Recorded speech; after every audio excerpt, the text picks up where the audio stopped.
จุดเริ่มต้นที่ค่อยเริ่มเปลี่ยนแปลงความคิดเนาะเริ่มเปลี่ยนแปลงทัศนคติเนาะเริ่มจากจุดตอนค่อยไปเรียนเนาะไปเรียนตอนอยู่เวียดเนาะตอนนั้นค่อยคิดในใจว่าเขา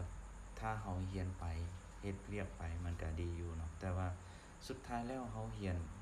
ที่เขาไปเรียนนั้นเรียนมาเพื่อหยังเนาะ แม่นเฮาไปเรียนเพื่อตามล่าความฝันเนาะเพื่ออยากเฮ็ดความฝันที่เฮาอยากได้อยากมีแบบนั้นเนาะอยากเป็นแบบนั้น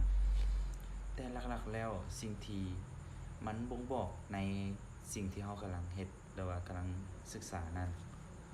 ใต้โตของมันแล้วมันก็คือเงินเนาะเฮาไปเรียนเนาะแทบจะเรียนนั้นเฮามีความสุขพร้อมเนาะแต่ว่ามันก็ยังขาด สิ่งที่สิ่งอย่างใดอย่างหนึ่งเนาะในใจเฮาเนาะและในตอนนั้นเฮาก็เรียนนำเฮ็ดเวียกนำหาเงินนำเนาะ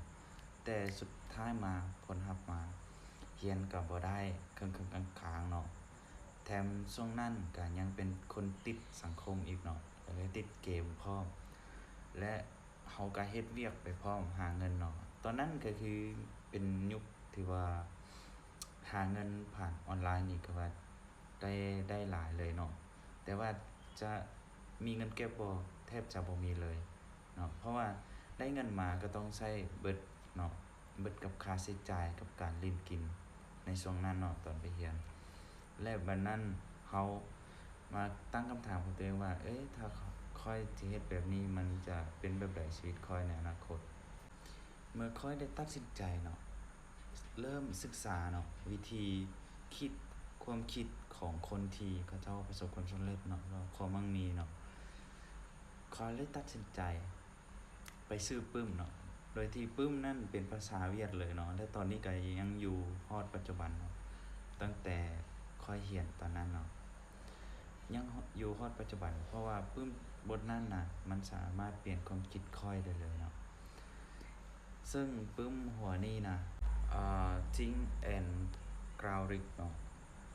โดยปึ้มตัวนี้จะเป็นภาษาเวียดเนาะมันก็มีเป็นภาษาไทยภาษาลาว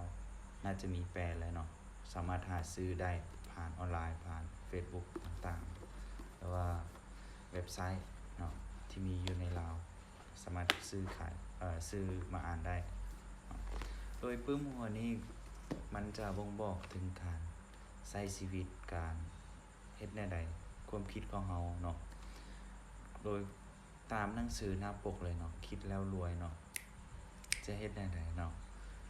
แล้วค่อยตัดสินใจมาอ่านหนังสือนี้แล้วค่อยเห็นว่าความคิดของเขาเนาะมันแตกต่างจากสิ่งที่เราอ่าปลูกฝังมาเนาะสั่งสอนมา